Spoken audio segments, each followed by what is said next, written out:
February 14, 1929, the year of the Black Bottom, 6-day bicycle races, flagpole sitting, and the first flight from Paris to New York.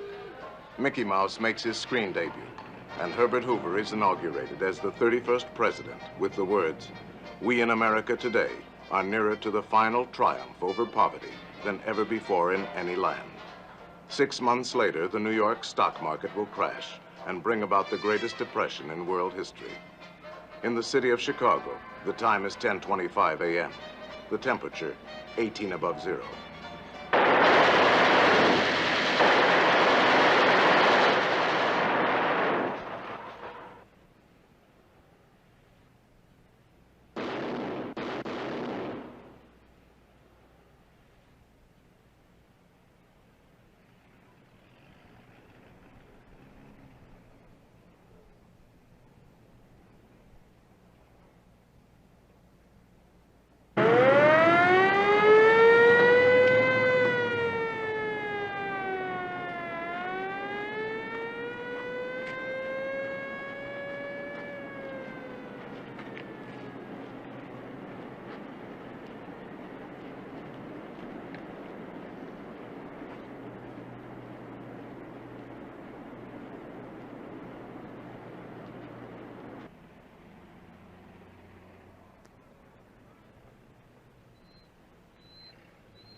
Oh, my God. My God.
Following the passage of the National Prohibition Act of 1920, the nation's underworld rises to power and battles amongst itself, just as modern nations and corporations do. Open periods of gang warfare are followed by peace treaties and attempts at consolidation and monopoly, each of which is shattered as new warfare erupts in quest of the booming bootlegging and vice profits. By 1929, the gangs of Chicago operate 21,207 speakeasies, and their gross income reaches $357 million.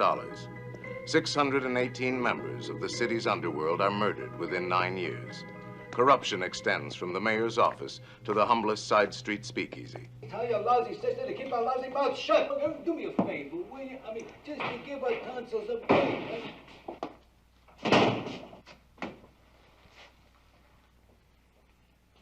Two beers.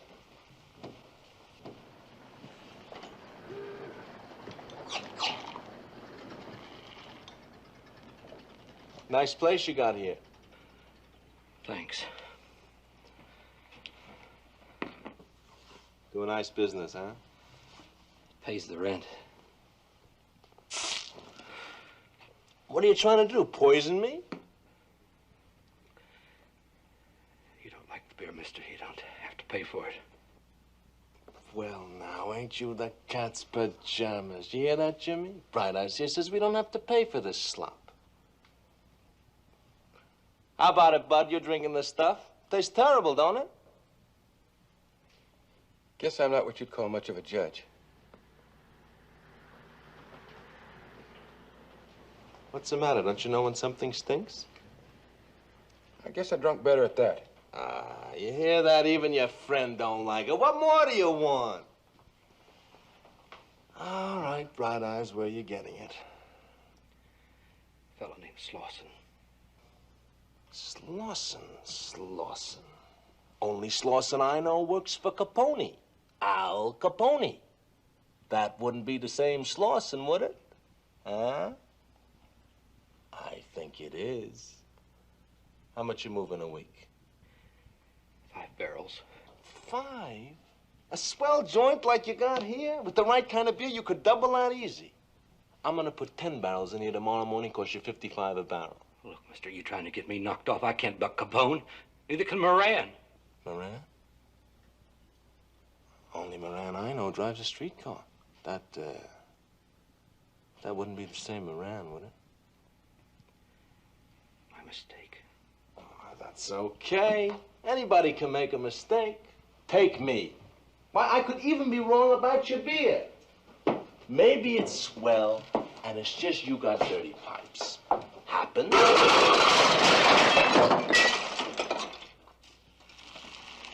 Well, now, you know what you got there, Bright Eyes. It's not the pipes at all. It's green beer. Hey, you can smell it. See what I mean?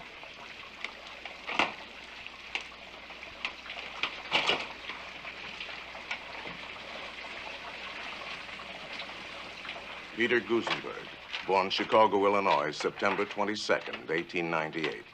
Ex-convict, mail robber, burglar, hijacker, professional killer. When at the age of 13, he came home from school to find his mother dead. His first act was to pry the wedding ring from her finger and pawn it. He has been a member of Bugs Moran's North Side gang for the past 7 years.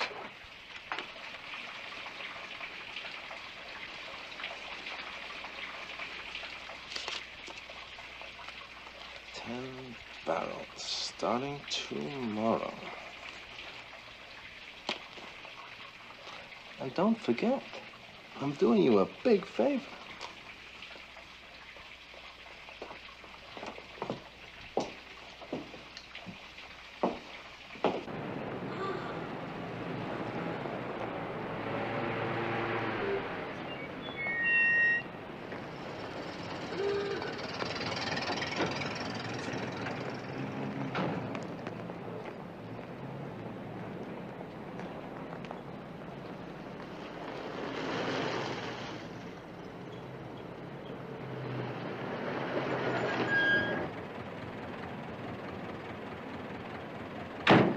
Frank Gusenberg, younger brother of Peter Gusenberg. Born Chicago, Illinois, October 11, 1902. Burglar, car thief, extortionist, professional gunman. Member of the North Side gang for the past 9 years. He is married to 2 women simultaneously, but lives with neither.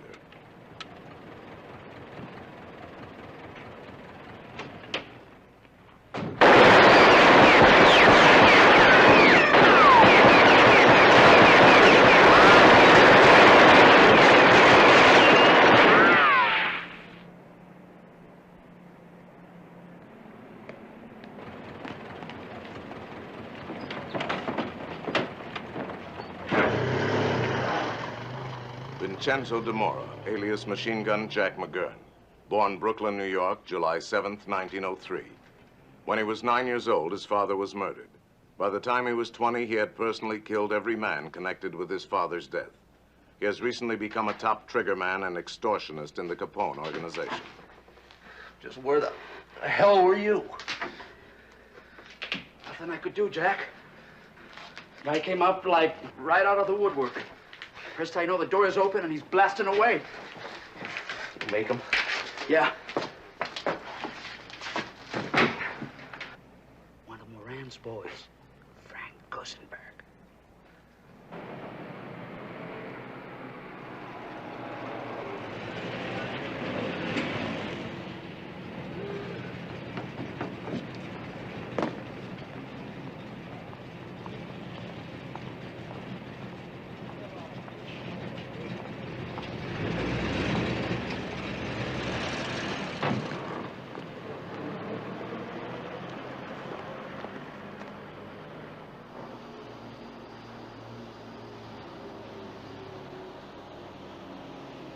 Alphonse Capone, alias Al Capone, alias Al Brown. Born Castellamare, Italy, January 6, 1899. No criminal record. Raised in a Brooklyn slum, he has migrated to Illinois early in 1919.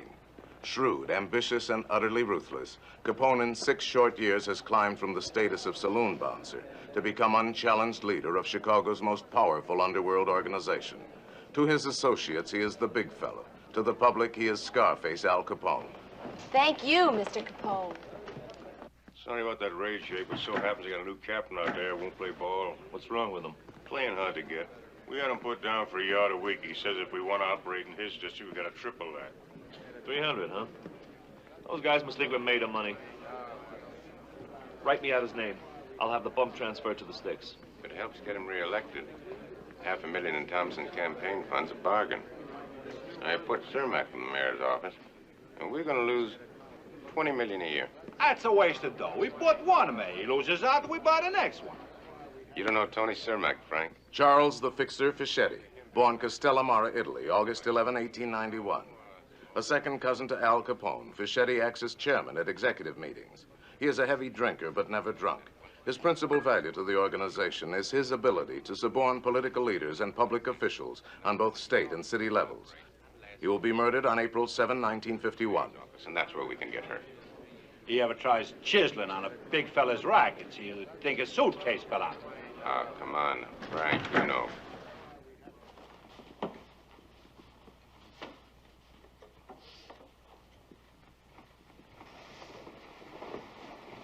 Hello, Al.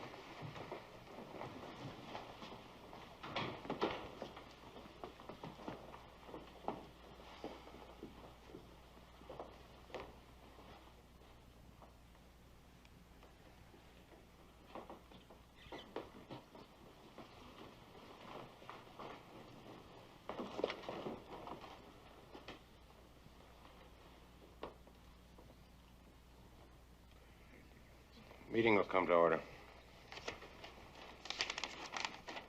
Jake, we got you down here for a report on the stockyards district. How's everything going down there? I'll read you the figures and let you tell me, okay? We took over that territory from Joe Saltis at the end of last October. And right away, things got better. For example, beer sales for the 30-day period ending December 15 are up 21.4. Jake Greasy Thumb Guzik, born Peoria, Illinois, November 9, 1894. A one-time proprietor of a string of suburban houses of prostitution, Guzik is now in charge of all bootlegging sales and distribution for the Capone Syndicate. He will die of natural causes on July 11, 1956. I've been telling you guys for months that when it comes to selling beer, that big Polak don't know his hat from third base. For Christ's sake. All I get out of you guys is talk. The rest of the time, you're strutting around with dollar cigars and your kisses like a bunch of bankers. Big shots. Well, what's wrong, Al? What's wrong? You guys just get off the boat or something? Huh? Am I the only guy around here who knows what's going on in this town?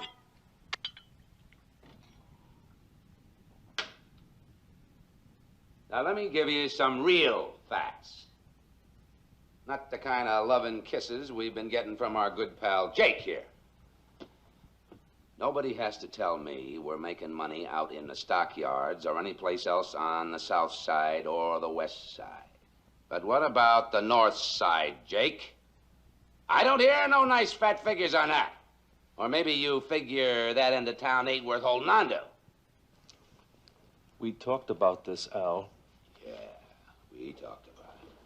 You talked about it! Well, no trouble, Al. Forget about it, Al. Fucking Ranger's showing off, Al.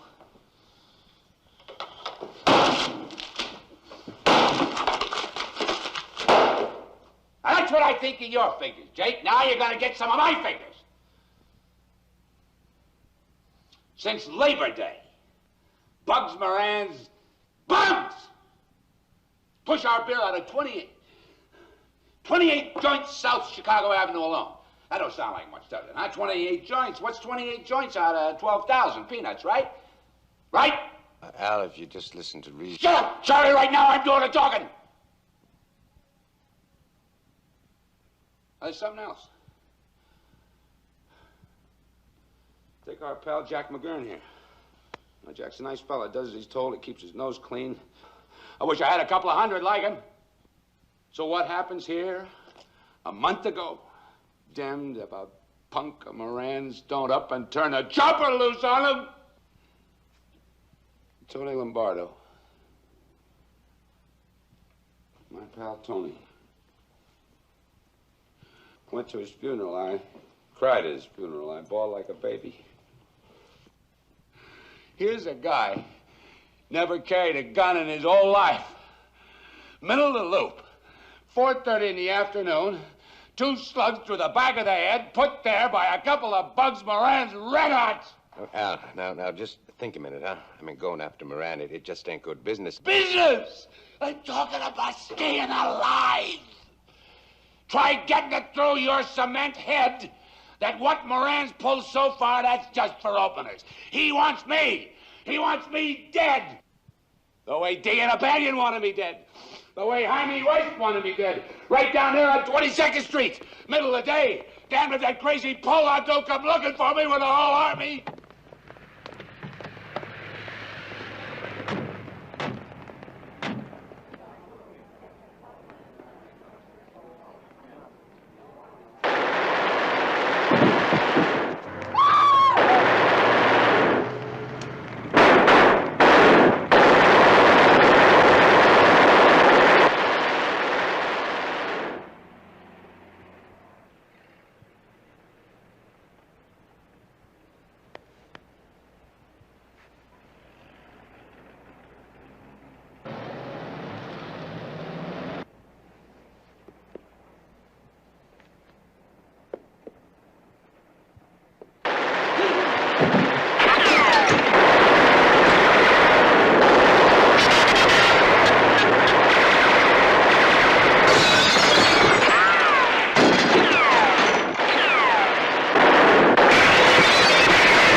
That was Jaime Weiss for you. And right now, Moran's getting set to pull something just as crazy. Well, the hell with that! We're gonna get him before he gets me. I want that Irish son of a bitch hit. All right, Al. You want a Moran hit? We hit him. Of course, it's going to take a little time. And Now, wait a minute. All right, Al, you're sore, huh? Okay, nobody's saying you haven't got a right to be sore. But now, you remember... You want to argue with me, Charlie?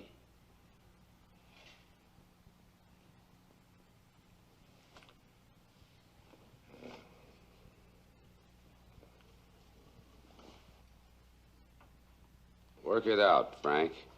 Only make it quick. Quick? I don't know. To tell the truth, Al, there's a whole lot about the guy we don't know to begin with. Francesco Nittoni, alias Frank the Enforcer Nitti, born Montedoro, Sicily, January 9, 1887. Nitti is in charge of the Capone organization's punishment squad, made up of accomplished strong-arm men and professional killers. On March 19, 1943, while under indictment for income tax evasion, Nitti will use a gun for the last time to take his own life. Before we could take the chance to put him on the spot at all. So... I don't want to hear all that. Everybody wants to argue. I told you what to do. How long is it going to take? I don't know what to tell you. Honest, I don't. Like I told you, we got nothing to go on. I can't hear you, Frank. 5 weeks. 6 at the most. 6 weeks? What are you going to use on him, a bow and arrow? Something on your mind, Jack? Well, yes, sir. Maybe I'm wrong to butt in like this, but the last couple of months I've been doing a little checking up on Moran. He lives at the Belden Essex Apartments on Lincoln Park West, apartment 5C. Uses the name George Miller. He's crazy about his wife and kid. He stays home most nights. Never goes anywhere without 2 torpedoes, Willie Marks and Ted Newberry, both bad guys to tangle with. If that's any help, Mr. Capone. You left something out, Jack, where he buys his DVDs. I said I wish I had a couple of hundred like him. Now you know why. Come here, Jack.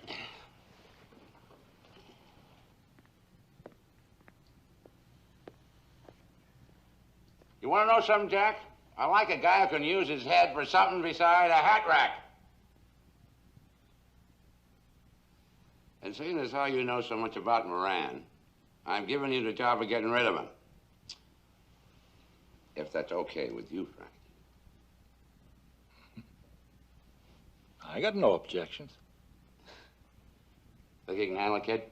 Yes, sir. There's just one thing, Mr. Capone. We may have to take some of Moran's boys with him.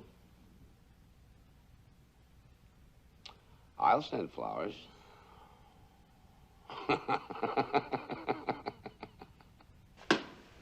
I'm not scared of a war with Capone.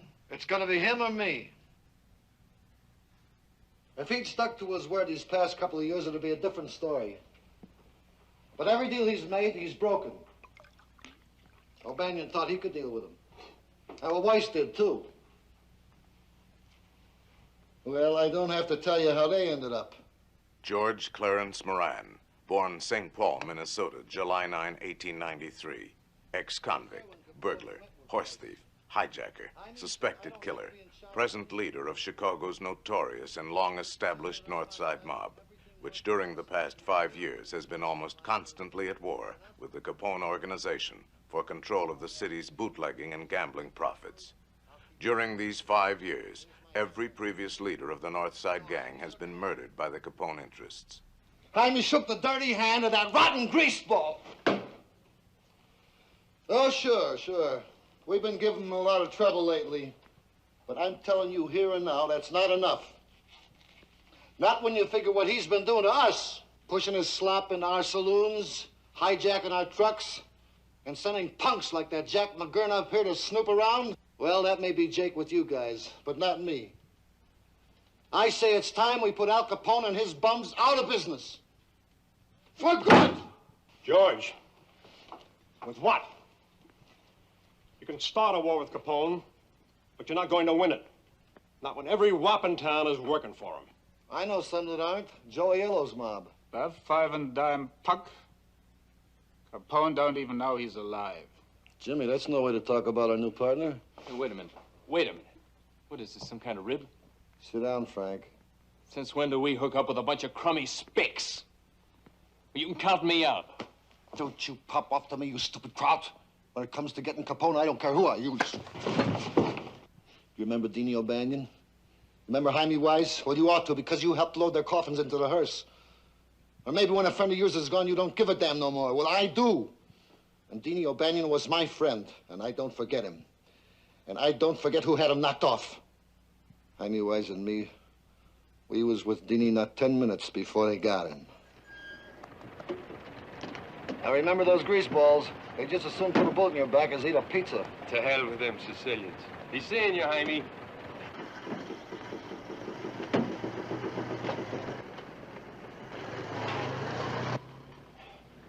Morning, Johnny.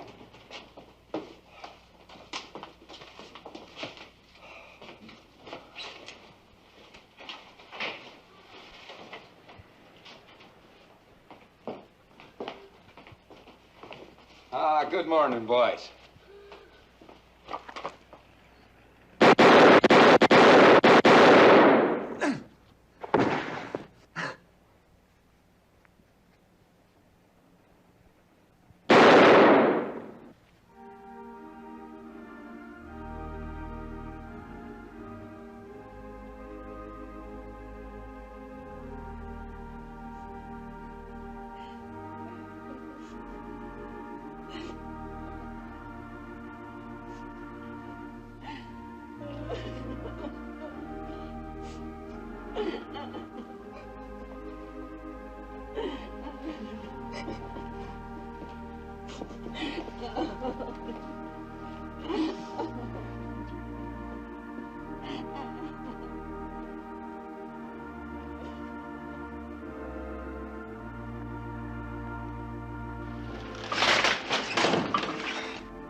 That's the way Capone operates.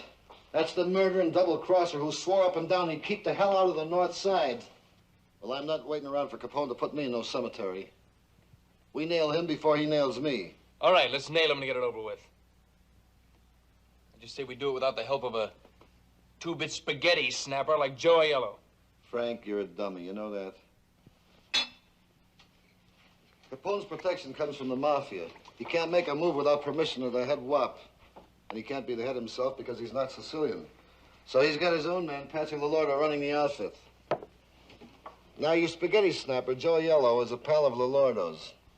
He helps us knock over Lolordo, then he takes over the Mafia.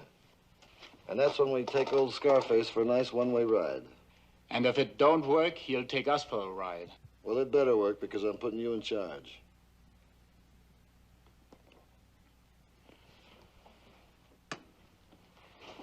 Well, I'm not saying it cannot be done, especially if Aiello gets us in there.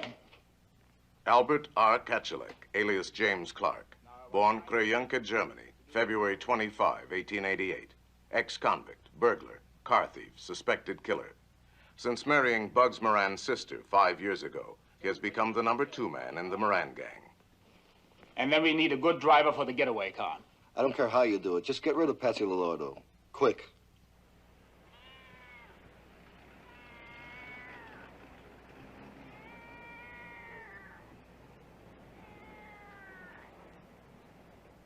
I learned how to drive when I was young. John May, born Chicago, Illinois, September 28, 1897. Married, 7 children. Twice arrested on charges of safe blowing and burglary. No convictions.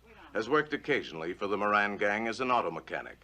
He has promised his wife he will stay out of further trouble with the law, but he is 3 months behind in the rent. I'd really like to help you out, Mr. Clark. It's just that I don't... Up to you, Johnny. You want to do us a favor? Fine. If you don't, that's your lookout. Here, see? Well, I'm not really a trigger man, you see. As a matter of fact, I don't even own a gun. And if there were any shooting to start, I'd... Well, I tell the cockeyed world it won't be you. Think we want some lousy amateur gumming up the works? Why, I wouldn't even let you kill my own mother. The Gusenbergs will do the shooting, Johnny. All I'm asking you to do is drive the car. That and maybe use a little muscle if things get rough. Pays $100. Now, are you in or out? It's $100 for the whole job? Uh-huh. I'll do it. Besides, I really need the money. Come on, darling. Don't you want any more?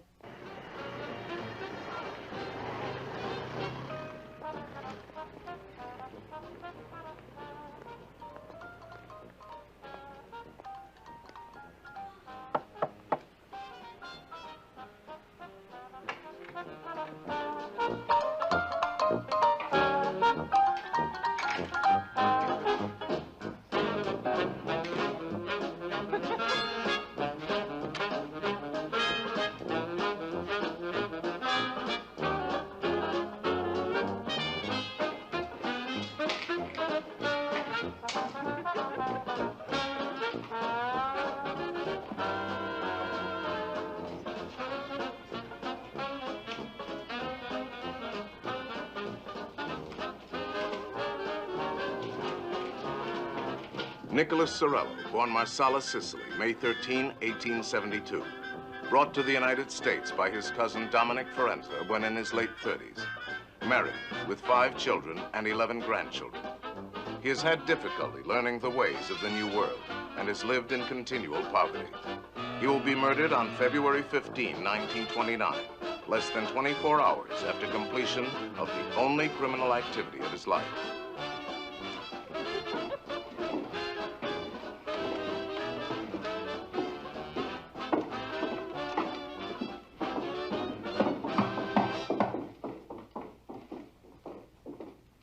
Come in.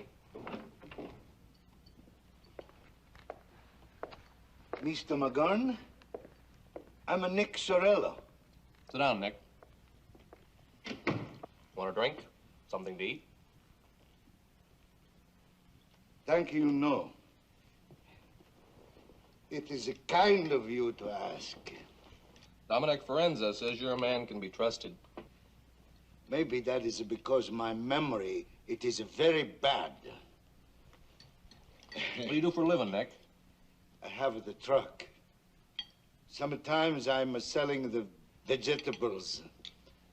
Sometimes I'm in the moving business. It's very hard to get a good job when you talk with accent. Yeah. Any trouble with the cops? No. One time, yes. They tell me I'm moving the stolen goods. I say I do not know this. They take what is in my truck. They let me go. It's same thing as in our country. It's no different here. Got a job for you, Nick. Bring it off, you get paid big.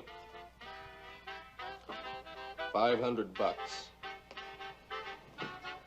It honors me to serve you, Mr. McGurn.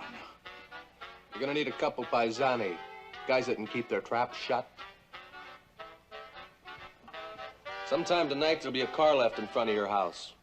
It'll be hot, so ditch it soon as the job's finished. Got that? Write this down. Tomorrow morning, 9 on the nose. You and your boys be on 33rd Street, half a block west of Roby. You're gonna need a gun. Gun?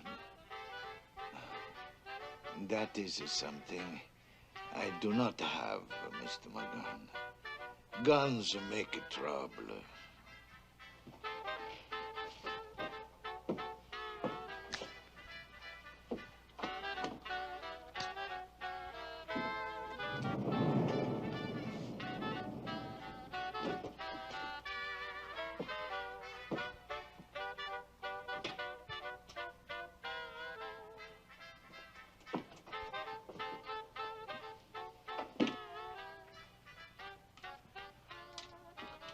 No bullets, no trouble.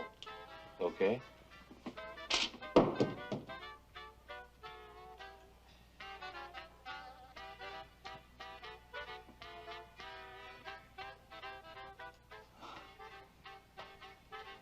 Okay.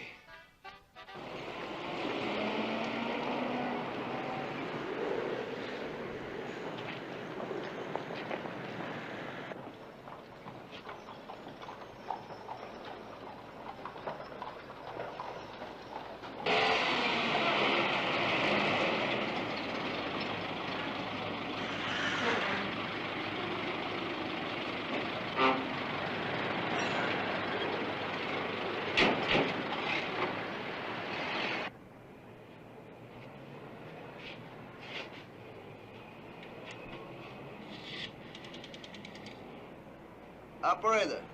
Yeah, lady. Get me the cops. I just seen a hijack being pulled up. Johnny and me got our end of it down pat. Now all we need to know is... Yeah. Mr. Moran, it's Nick Sorello. I'm Mr. Sorello. I don't think I know you. Yeah? Yeah? What label? Uh-huh. How much you asking? All right, suppose you call me back in an hour and a half. Yeah, do that. What was all that about? A guy named Sorello. He's got 80-odd cases of old log cabin he wants to peddle. $56 a case. Price seems all right. Yeah, but is he all right?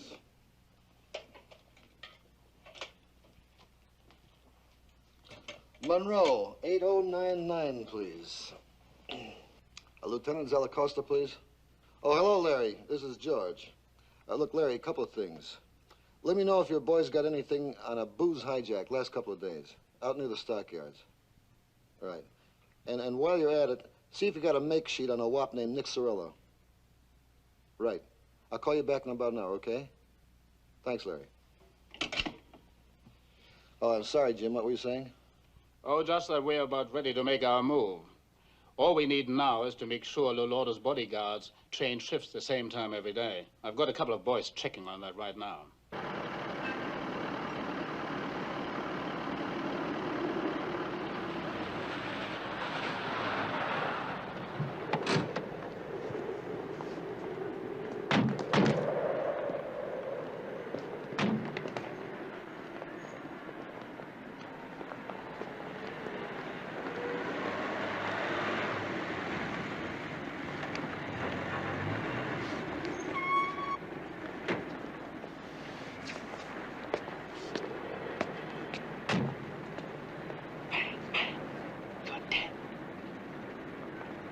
Alfonso, carissimo. Pasqualino, scalda il cuore. A vedere te, Pasqualino.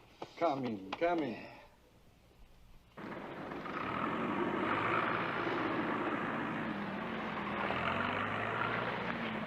Salute e vita durevole. Altrettanto.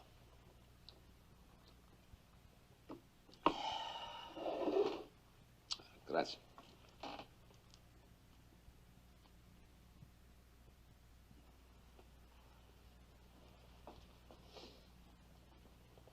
Betsy, bugged Moran from stepping out of line. I've told the boys to go ahead and fix his wagon.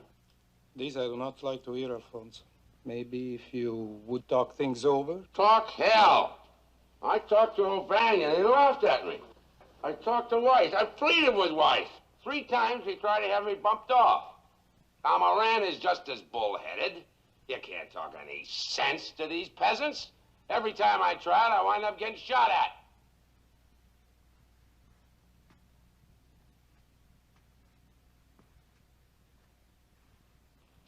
I'm not asking you, Patsy. I'm telling you. I'm getting rid of Moran. Così sia, compare. You and I, we will not quarrel over the life of a worthless man. I'm letting Jack McGurn handle it. He wants 2 mafia boys on the choppers, Scalisi and Anselmi. Same dough we paid for knocking off Jaime Weiss, okay? As you wish, my friend.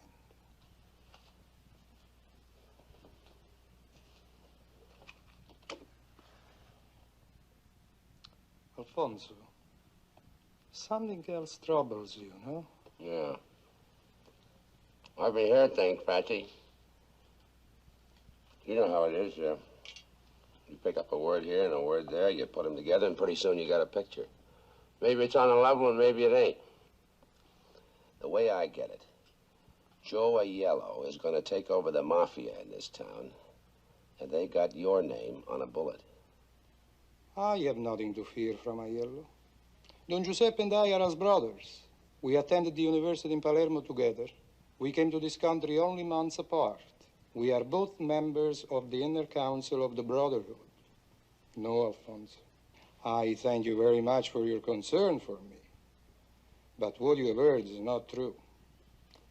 I know this.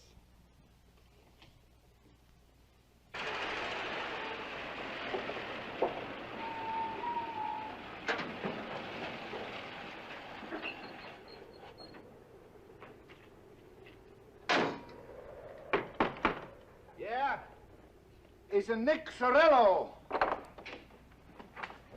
Get in here. Get you! Who else you got out there, Nick? Is it just a couple of two, my good friend? They come help me to... Get him in here. And Mario! Joe! Avanti! Come on, come on. Come on.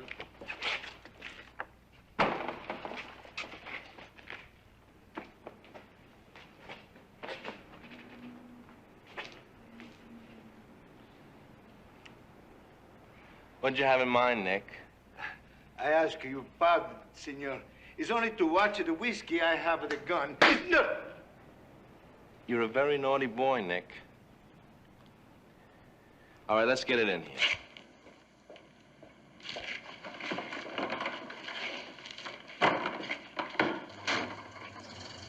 Dr. Reinhard H. Schwimmer, born Chicago, Illinois, December 1, 1896. Twice married, twice divorced. Schwimmer has no criminal record, but is one of that group of men who are fascinated by the exploits of gangsters. In the last few months, he has become acquainted with the members of the Moran organization and spends a good deal of time in their company. A licensed optometrist, he has recently abandoned his practice and is presently supported by his widowed mother.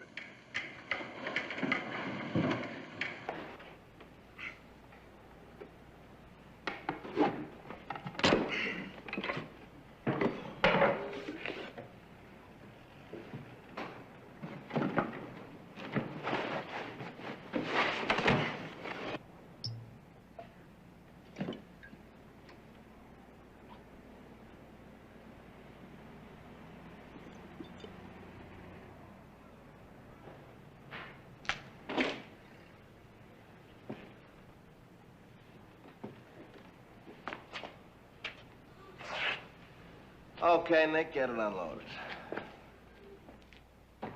The money. Signore, first you pay me the money. Don't worry about it, Nick. We'll send you a check. You pardon, signore. Myself, I talked to Mr. Moran on the telephone. He said, okay, Nick, I pay you the cash. $56 a case for the first class stuff. Hey, you taste, huh? It's the first class stuff, no? Okay. Now you pay me the money. We take him off of the truck.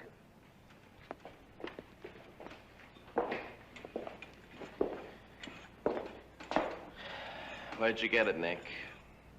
Mr. Moran, he don't say that. He just to say... Little hijack job, huh, Nick? Got it off of Dingbat Alberta's boys, right? We hear these things, Nick. You don't pay the Dingbat, we don't pay you. That's fair.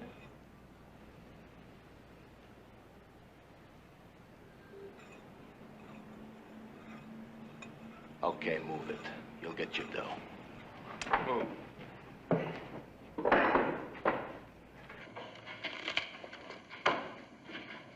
Adam Heyer, born Springfield, Illinois, June 26, 1881. Criminal record, 1 conviction for operating a confidence game. Married twice, 1 child, a son by his first wife.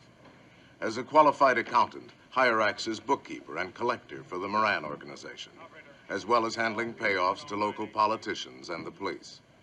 His wife has been ill for several years, and he is careful to conceal the true nature of his business from her and from their friends. They're all here, Mr. Gusenberg. Nick?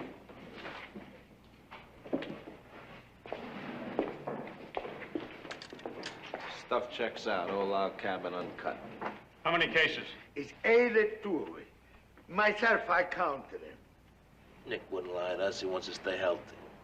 Ain't that right, Nick? That's 82 cases. $56 a case. That figures $4,592.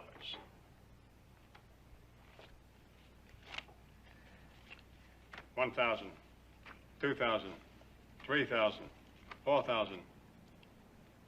1, 2, 3, 4, 5. We'll make it even money. $4,500. $500 for handling charges, Nick. When we help unload a truck, we get paid. Check? 1,000 thanks, signore. Maybe we do the business again some more next time. Betcha, Nick. Nothing we like better than doing business with bright boys. You're my idea of a bright boy. Yeah.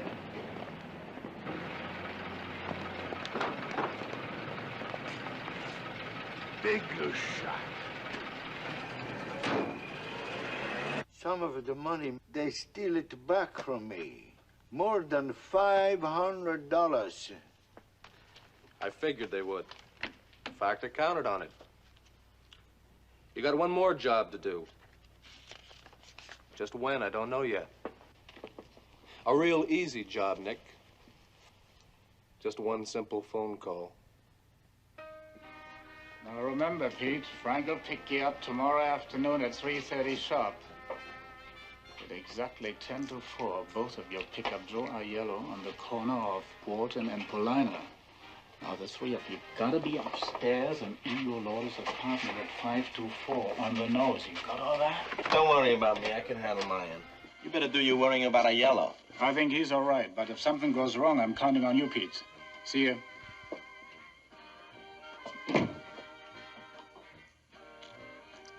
As Mr. and Mrs. Peter J. Gorman, Peter Gusenberg and an ex-showgirl named Myrtle Nelson Koppelman have occupied apartment 5C at 434 Roscoe Street for the past 7 months.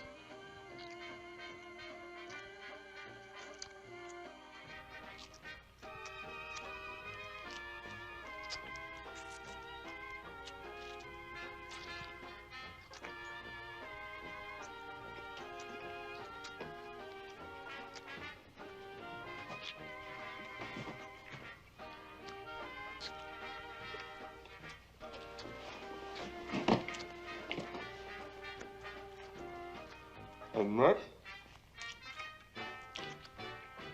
You gonna lay there reading that thing all night?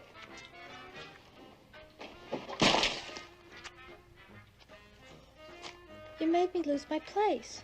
Yeah? Come on over here, I'll find it for you.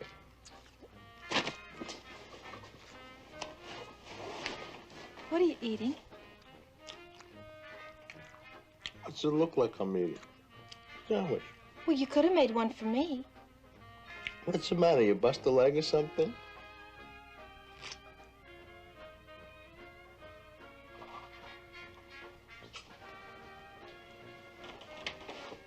Pete, guess what?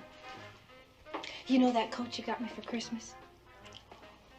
You told me I could exchange it because it was too big. So what? Well, I did this afternoon for a nicer one. Nicer? What do you mean, nicer? That coat set me back 750 smackers. I know it did, Pete. You've been awful good to me.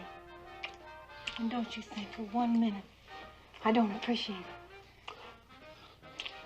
It's just, well, this one I couldn't resist, that's all. I know. You just sit right there. I'll go put it on for you. You'll see how nice it looks.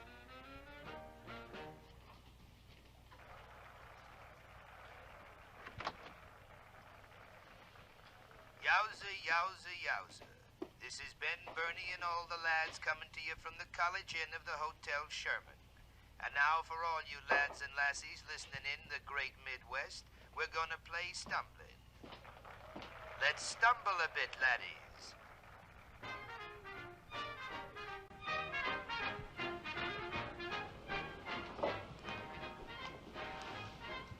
Isn't it beautiful, Pete?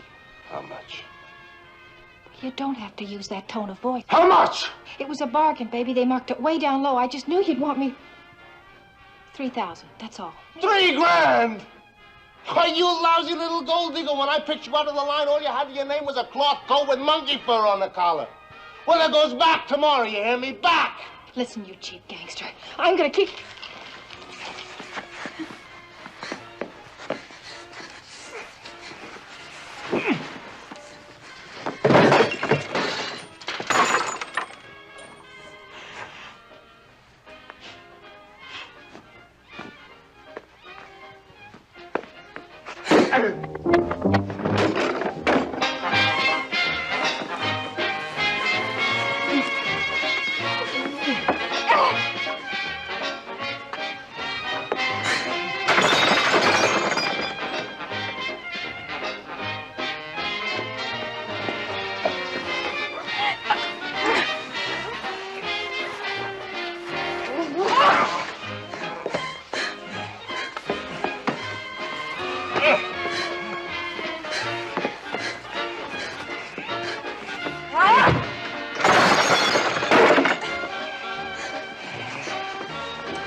Hey, you know you're disturbing the peace. Let me in! Chief Gangster! I'm gonna call the cops! When interviewed by the press some weeks later, Myrtle Koppelman had this to say. Oh, Pete and I have been married about a year. I can't remember exactly where we were married, except that it wasn't in Illinois. Well, I had no idea Pete was a gangster. He said he was a salesman. Truly a kinder, more gentle man. Well, you just couldn't meet one. On January 7, the Moran gang puts into effect its plan to murder Mafia chieftain Patsy Lolordo. The first step is for Pete and Frank Gusenberg to use Joe Aiello's friendship for Lolordo as a means to enter his apartment. Your name, Aiello? Aiello. Hop in. One thing I gotta know, Aiello. You're positive this guy Lolordo ain't setting us up for a double cross? Don Pasqualino and I are just like blood brothers. He truly believes we're calling on him on a business matter. The man who got him will know this, so they will allow us to enter. Gabish. Get it. Take it easy, Aiello. The second step of the plan to murder Patsy Lolordo is the systematic elimination of his bodyguards.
Caro Don Giuseppe, alla salute. Alla tua.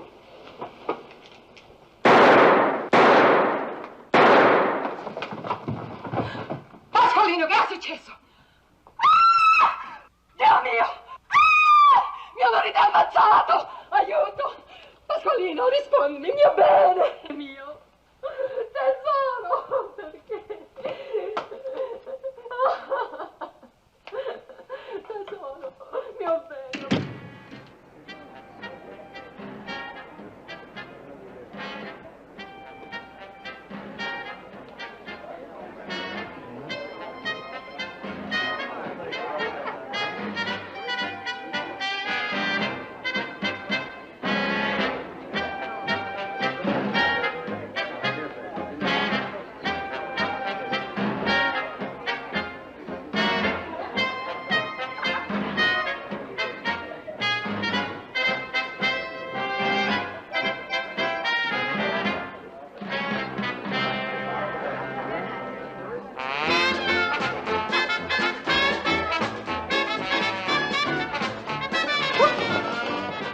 Judge, the trouble with this country today is its morals are all shot. I mean, look at the young people. Girls, smoking cigarettes right out in the streets. And necking in the backseat of a car and wearing skirts so short you can see everything they got. And fellas packing a hip flask full of rot gut whiskey, driving around half drunk. You're perfectly right, Mr. Capone. I see him in my courtroom every day. Drunk, disorderly, defiant. I hardly know how to handle them. What these kids need, Your Honor, is a good working over with a razor strap on their bare behind. Boys and girls. If any kid of mine...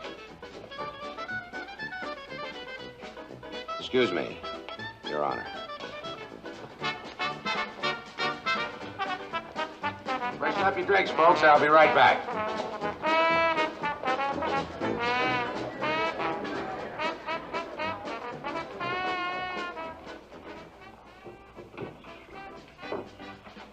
Hello? Yeah, this is Al. Who? Oh, hello, Marty.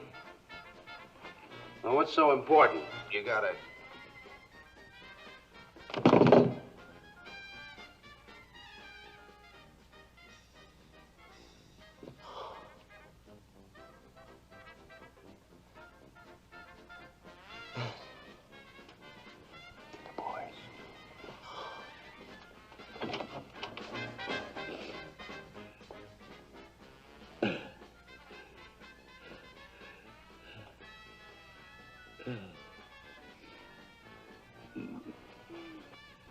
What is it, Al? What's wrong?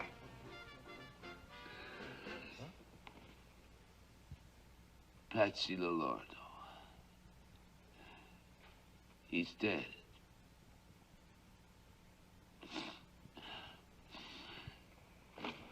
Murdered him! In his own house! Shot him! His friend! Traditore! Carogna! Che lui! I figli e I figli dei figli! Al, there's people... Marcino nell'inferno per 1 milione d'anni! All right. Who killed him? 3 men. 2 of Moran's punks. And Giuseppe Aiello. Aiello? Yeah. What was it you were saying, Charlie? Talk to Moran, pay the guy to lay off, give the poor guy a pass. And listen, let me tell you something. I came not close to saying, maybe you're right for the first time in your life. But no more, Charlie. Moran goes. And so does Aiello. Him, I take care of. You see that? Like an old man. I tell you, the union's out to get me. They already made one try. They came at me with a shotgun. Next time, shoot a couple back at him. I'm not a gunman, George. I just wasn't cut out to be a Well, gunman. what were you cut out for? To sell neckties? Listen, you're in the rackets, brother. Same as the rest of us. And the kind of dough I'm paying you, you either fight back or get out altogether. I thought maybe I could run one of your speaks for you. Now, that's my real line. You know I'm good at it. I've got no job for saloon keepers. I don't know when I will have. Either you keep the job you've got or... Albert Weinschenker, alias Albert Weinshank, born Chicago, Illinois, December 23, 1893. No criminal record. Although Weinshank is not a gangster in the usual sense of the word, he has been associated with the North Side mob for the past 3 years. First as an operator of speakeasies, now in charge of a non-union cleaning and dyeing association controlled by Bugs Moran. Well, Bert, I know it isn't easy for you, but you do a good job for me, and I'd sure hate to lose you. Listen, why don't you go back home and give it some more thought? Talk it over with Irene again. I'll be at the Clark Street garage Thursday between 10 and 10:30. Stop by and let me know one way or the other. I'll do that. If I could just get Irene to quit being so nervous, but... Well, you know how women are. Yeah. I can't thank you enough, George. Forget it. We're old pals, remember? Hello. Mr. Moran, it's Nick Sorello. You remember me? Yeah, I remember you, Nick. What about it? Maybe pretty soon I get some more. Same stuff like before, same price. Okay? Yeah, I guess we could work something out. How big a load? This I'm not sure. I do not have delivery yet. You understand, Mr. Moran? Yeah, I understand. How soon do you think it'll be? Maybe tomorrow. Or maybe 2 days. Okay, call us when you're ready. I'll have the boys take delivery. Mr. Moran, is one thing. Last time, you boys, they pushed me around a little bit. This time, I do a business with you, okay. But with you boys, no. Okay, make it this Thursday morning around 10:30, same place. I'll be there myself. I guarantee you'll get everything that's coming to you. That's fine. To meet with you is my pleasure. Thank you, Mr. Moran. Mr. Moran. Why don't you step down here? I have a beautiful little style I think you'd like. It has a hot water heater, safety glass, ventilated crankcase, the best self-starter on the market, and only 16,000 miles. A lot of pep and zing in this baby. I don't know. Used car and all. Ah, but I use LaSalle, sir. That's the big difference.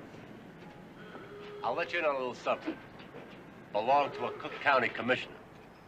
And I don't have to tell you how those boys take care of their cars. How much? $800. But for you, $750. Sold. Provided I can drive around here right now. Don't see why not. I'd like to finance it. Oh, cash on the line. That's okay. Yes, sir. Can't argue with cash. All I need is your name and address for the bill of sale. Oh, yeah. James Morton. 212 Hubbard Street, Los Angeles, California. 4 months in advance. Yes, sir, you betcha. I'll get you a receipt for this, Mr. James Morton. Oh, I'm pleased to meet you, Mr. Morton.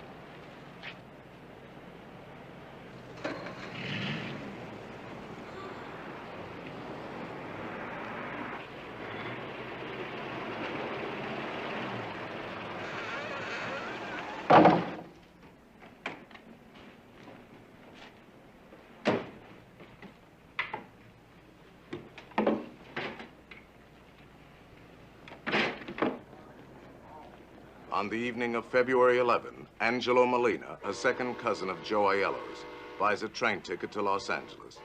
Aware that Al Capone has discovered his part in the murder of Patsy Lolordo, Aiello will use the ticket to board the train at the last minute in an effort to escape the vengeance of Capone. Who says people are getting fed up? Papers? These guys on the radio, what do they know? You think most guys give a damn who gets bumped off as long as it ain't them?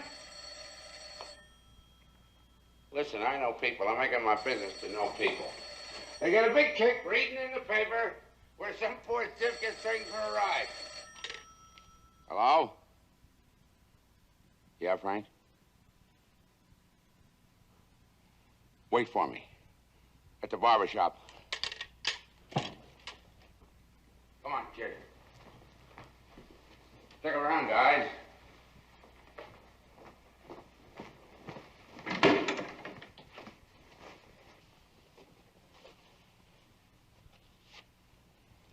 I gotta go pay a bill.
Ticket. Just a minute.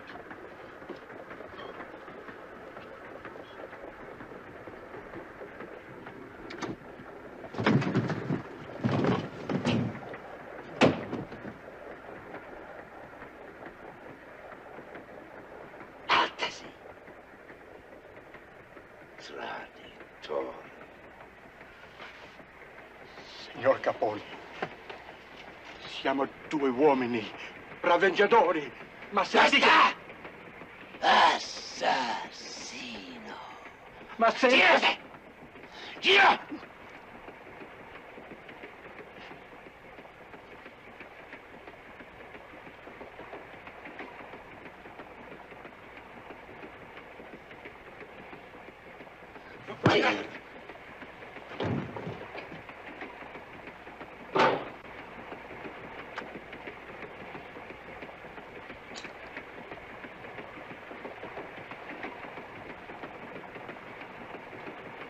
Il vero t'aspetta, Giuseppe.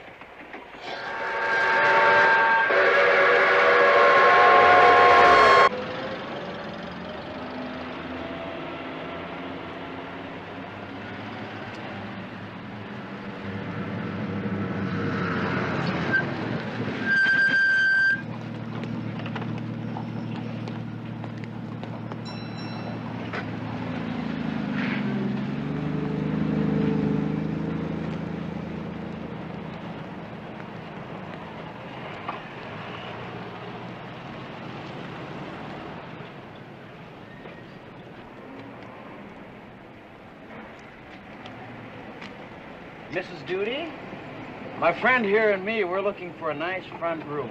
And your sign out there. Come on in. I can't afford to heat up the whole street. The way they charge for coal nowadays. Yes. You in a band or something? With an orchestra. One of the cabarets over on Fullerton. The rooms are upstairs. Okay. Oh, this is a charming place you have here, Mrs. Duty. I don't want no horn tooting in here. My roomers wouldn't stand for nothing like that. Don't you worry about that, ma'am. We only play these things when we get paid for it. Do you want two singles or just the double? One room's enough, as long as it's a front. If you're going to be sleeping days, I'd advise you to take a back room. The noise on Clark Street isn't to be believed, what with the buses and the people. I said a front room, okay? You see, we're out here from New York, ma'am. Gets too quiet, we can't go to sleep. Bet you're the same way. I'll show you what I got.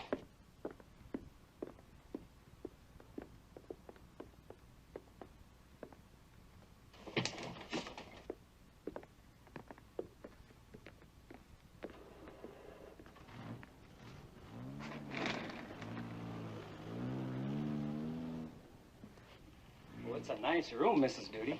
We'll take it. You get a change of linen twice a week. Bathrooms at the end of the hall. No visitors after 11. And I don't want no women up here. I run a respectable place. Well, don't you worry about that, ma'am. We'll move our stuff in tomorrow. How much do we owe you? Comes to $9 a week. In advance. Your receipt and an extra key will be on the hall table. What's your name? Well, he's Mr. White, and I'm Mr. Johnson. Hey, lady, what about a phone? Pay phone at the end of the hall. You better give Vic a call. Right.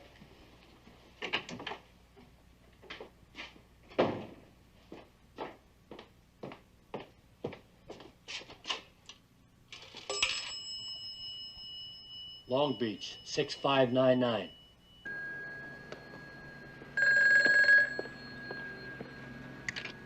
Filling station, O'Mara talking. Yeah, hold on.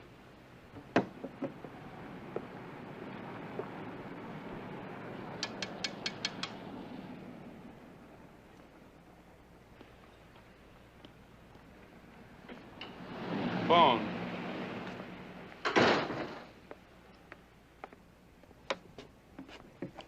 Hello. He just stepped out. Any message? I'll call him back. Okay. Who just stepped out? Wrong number. Okay? Okay.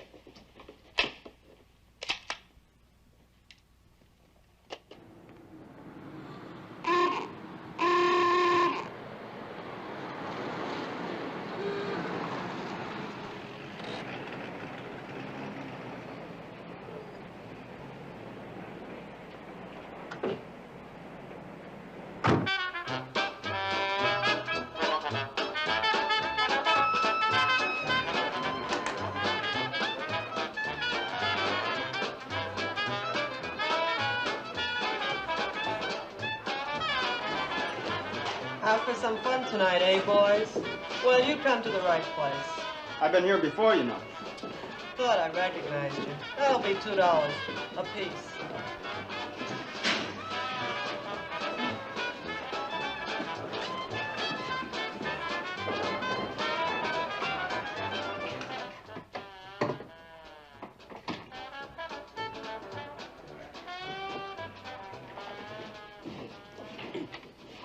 All right. Car's in a garage behind 1723 Wood Street. Right here. Opens onto an alley running north and south. Take the alley to Bloomingdale and jog left to Wood. East on Webster to Clark. South on Clark Street about half a block. And there she is. Since you boys come from out of town, nobody in the place is going to recognize you. All you got to do is act like cops.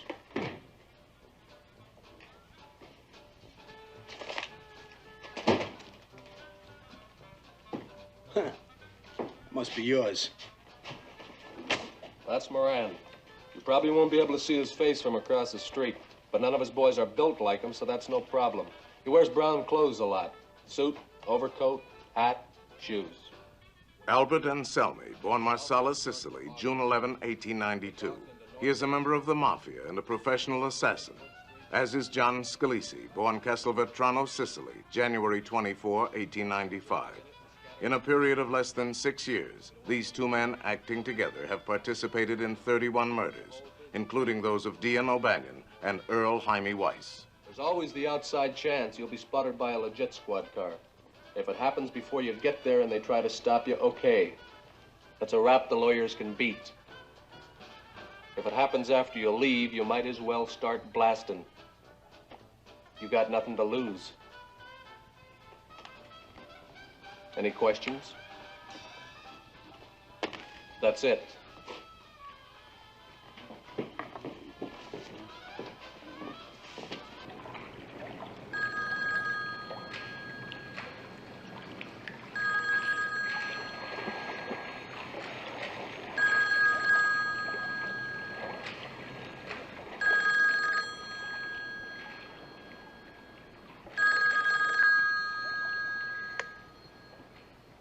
Hello?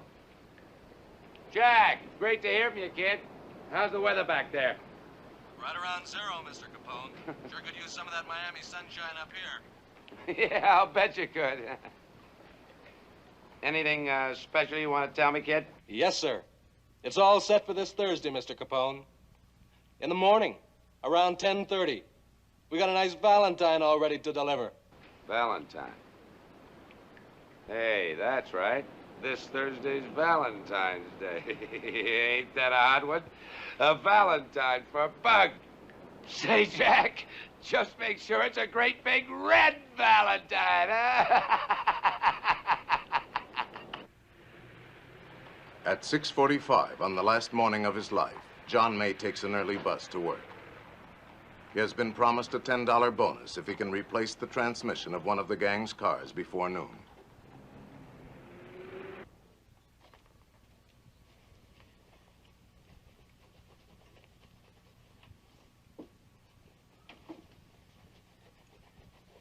At 7:02 on the last morning of his life, Pete Gusenberg is considering ways to rid himself of Myrtle Koppelman.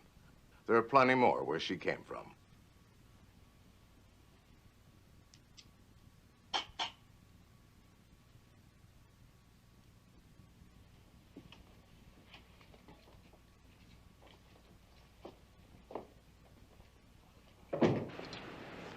At 7:23 on the last morning of his life, Albert Kachelek, alias James Clark, is thinking of buying a new car. His status in the gang demands better than this.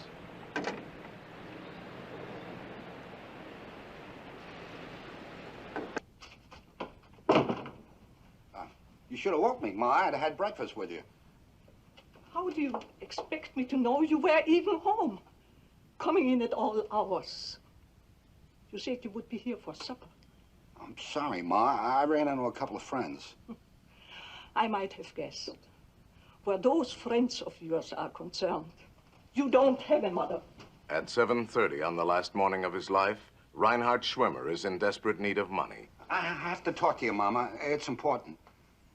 Listen, Mama, I hate to tell you this, but I'm in trouble.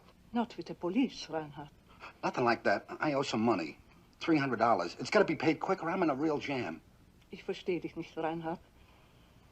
A man with a fine profession doing such things.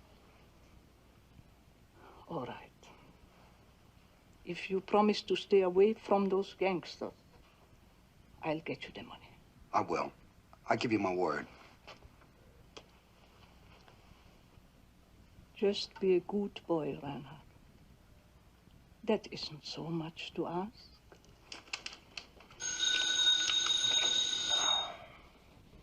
Hello.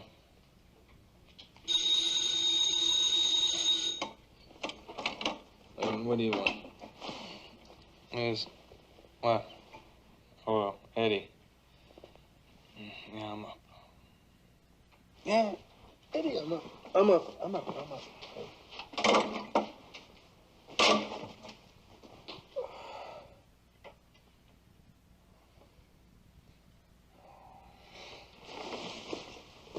What's your hurry, honey? You think I like sitting around here and listening to you snore? Stick around, hot stuff. We'll open a keg of nails.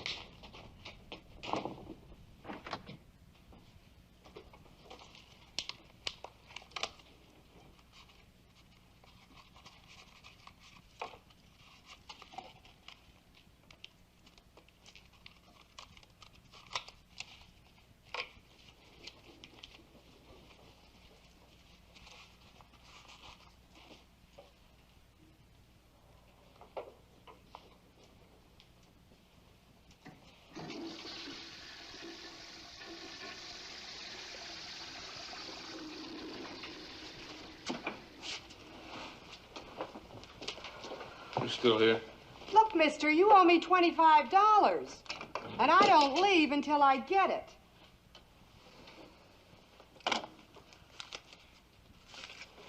You know, with a he-man like me, you ought to pay. That'll be the day. Well, thanks, lover. See you around. At 7:41 on the last morning of his life, Frank Gusenberg is wondering if he shouldn't go back to one of his wives. Can I fix you some breakfast, dear?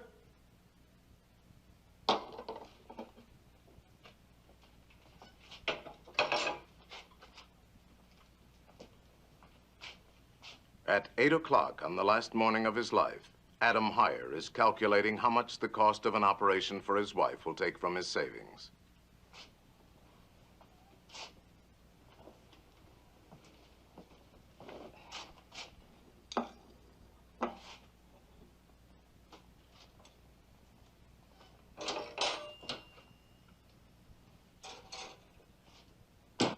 You will tell him, Bert. You won't back down, promise me. Don't worry, honey. I'm through. I walk in and say, so long, George, I won't be seen anymore, and walk out. Finished. Thank God.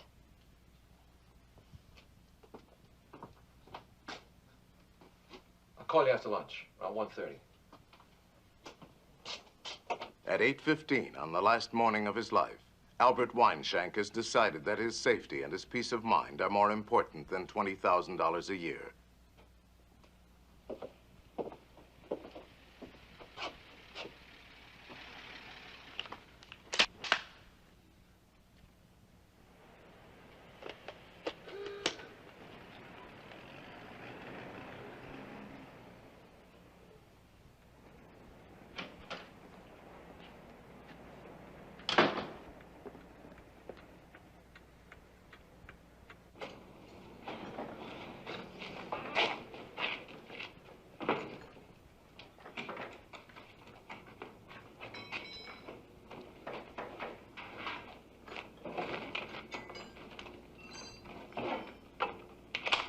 Listen to this. Only $600. 4-cylinder floating power.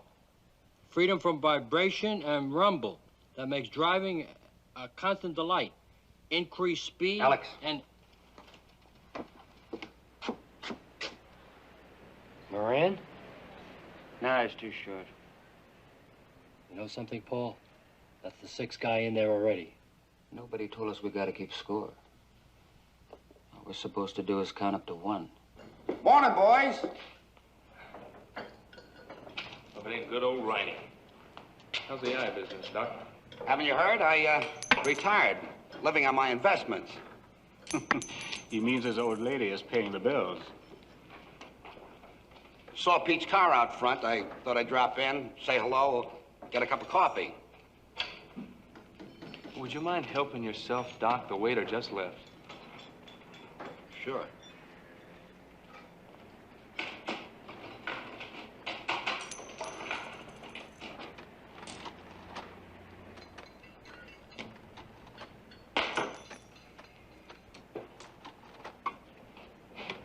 How's it going, Pete? Okay.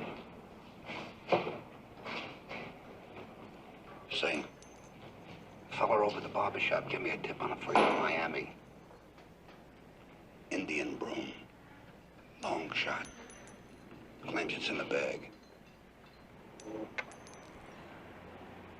I'll make my own mistakes. Okay by you? Sure, Pete, sure. Just thought I'd pass it along for what it's worth. You know?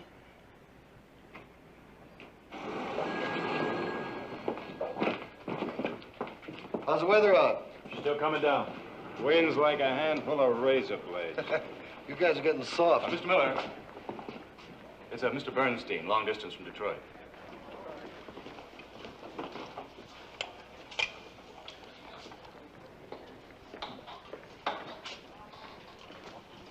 Gabe, George, what's so important? What's keeping the guy? Bingo. Right height, right build, even the right clothes. That's our baby. I can let him have it right now. Ixnay, pal. We'll let him have it if he comes out the door. Go call Vic. Go on.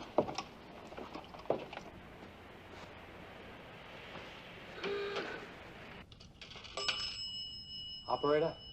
Hey, give me Long Beach 6. Long Beach 6599. Right. Yeah, hello. Mr. Kane. He just stepped out. Any message? Yeah. Tell him his shirts is ready. Okay.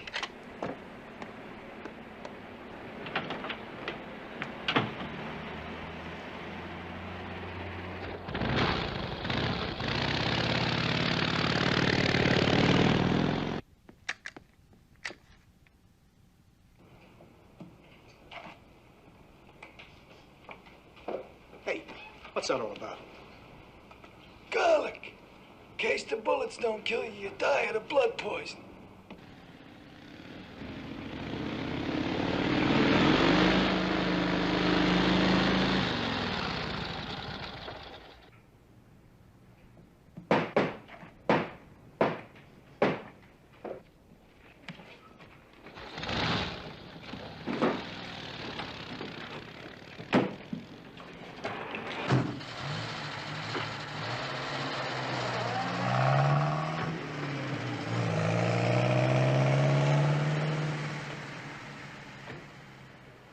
I told him the next time he tries to jack up the price at the last minute, I'd find somebody else up there to do business with.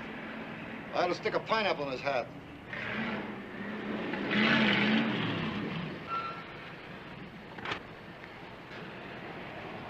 Lousy cops. They sure picked a swell time to get nosy. Hell of a note if Sorella shows up with the booze with them still in there. Let's get a cup of coffee. Yeah, I could use one. Okay, Mike. Quiet, Trench. George, is that you? Hello, boys. Something I can do for you? Yeah, you can shut up. I'll line up, all of you. Face that wall. You, over there. Come on, move. No way. You. All right, you two, let's go. Listen, Buster. You better be kidding. Move. Nosy flat-feet. Wait till I hear about this downtown. Move! Hey! You! You on the car! Let's go. Let's go. Sir, I'm just a mechanic here. Let's go. All I do is work on the automobiles. I don't Move, know what to do with these people. Come on, move! Hands on the wall. Lean on it.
Other guys tell me to get into the stock market, George.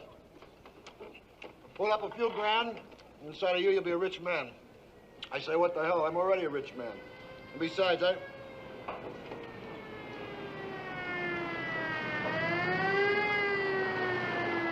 Must have been a bad accident. The way people drive today, you're lucky.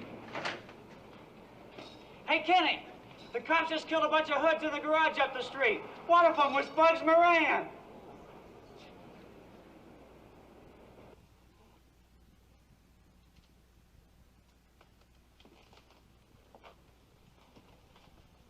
Frank?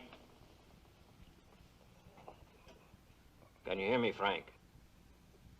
Who shot you, Frank? Who did it? Who shot you? Nobody.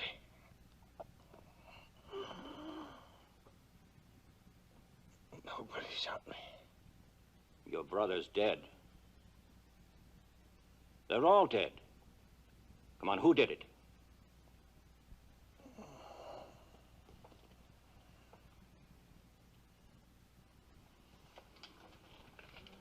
I've got to tell you, Frank. You're not going to make it. You want me to get a preacher? No. Just leave me alone. You don't want to let them get away with this? Come on, help us. It's cold. It's awful cold. Fix this thing, will you?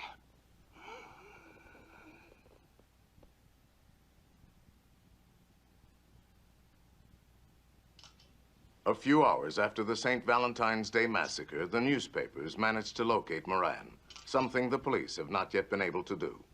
just a heavy cold. I thought I'd better take care of it. Where were you, Mr. Moran, when it happened? Out of town. How long do you expect to be laid up? Well, I can't say for sure. Maybe a day or two. Did you know the cops are looking for you, Moran? I can't imagine why. Nothing I can tell them. This gonna put you out of business? You must be a little mixed up, buddy. I happen to be in the real estate business. Oh, yeah, I knew some of those fellas. Just to talk to, you know. I even read where it said they were working for me. You can't believe everything you read in the newspapers. Mr. Moran, there are a lot of people around town who are saying it was actually the police who killed those 7 men. Do you think it's possible? You must be new around here, mister. Only Al Capone kills like that. Well, make yourselves a drink. You know, I'm always glad to have you people drop around. But believe me, this is one time I'd like to know the answers. Mr. Capone, I wonder if you saw those awful pictures of those men in the newspapers. I glanced at them. Terrible. If you don't mind telling us, Mr. Capone, where were you when it happened? Why, right here in Miami. In fact, I was in a meeting with your district attorney that same morning. Do you know this Mr. George Moran personally? I met him once, a few years back. I doubt if I'd recognize him on the street. The Chicago authorities insist you were behind the massacre. Any comment on that, Mr. Capone?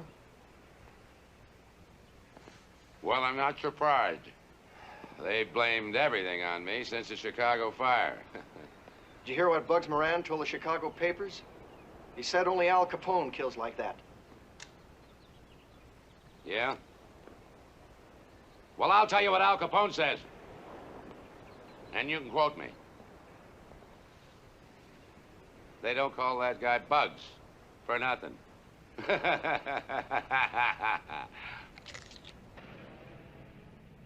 Public indignation at the St. Valentine's Day Massacre brings to a halt the most notorious era of open gang warfare in American history. Later in the century, the gangs will rebuild so that by the 1960s, their power will be far above that of the 20s. Once more, law enforcement agencies will be aware of the names of the syndicate leaders. And once more, they will not prosecute them, awaiting perhaps the moment when the public will demand, as it did in 1929, that the criminals be brought to justice. No one is ever brought to trial for the slaughter of the 7 men in this garage. But within 19 months, all 4 of the killers will themselves die of violence. On the evening of May 7, 1929, John Scalise and Albert Anselmi are invited to a banquet at the mansion of Al Capone, unaware that he has discovered their plot to murder him and take over his empire.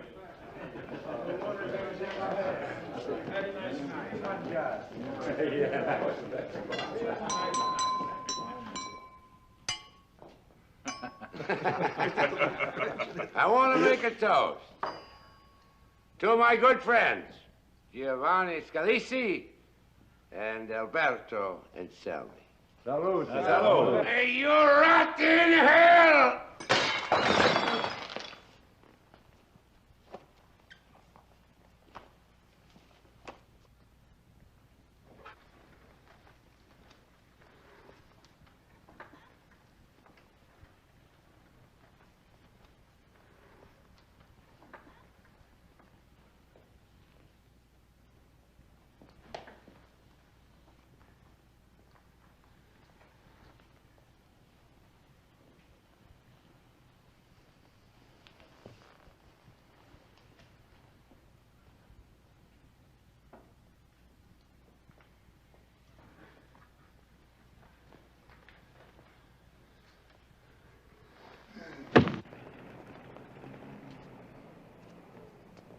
Of the 2 supposed police officers involved in the massacre, Boris Chapman is shot to death on January 5, 1930, while attempting to rob a St. Louis jewelry store. The body of Adolf Moeller is found in a pond 12 miles south of Joplin, Missouri on September 8, 1930.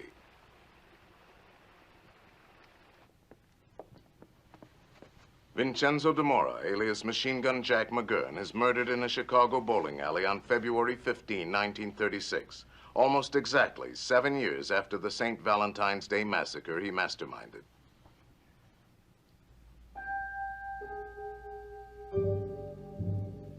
George Clarence Moran disappears from Chicago soon after the mass murder of his followers.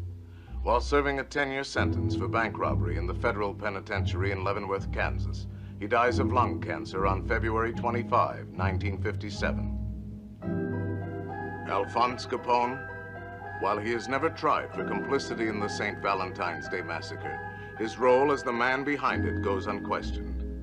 3 months later, he is in prison, and more than half of the remaining 18 years of his life are spent in federal penitentiaries. On January 25, 1947, Alphonse Capone, his mind gone, his body ravaged by syphilis, dies in his sleep. On February 4, his body is interred in the family plot in the Chicago cemetery.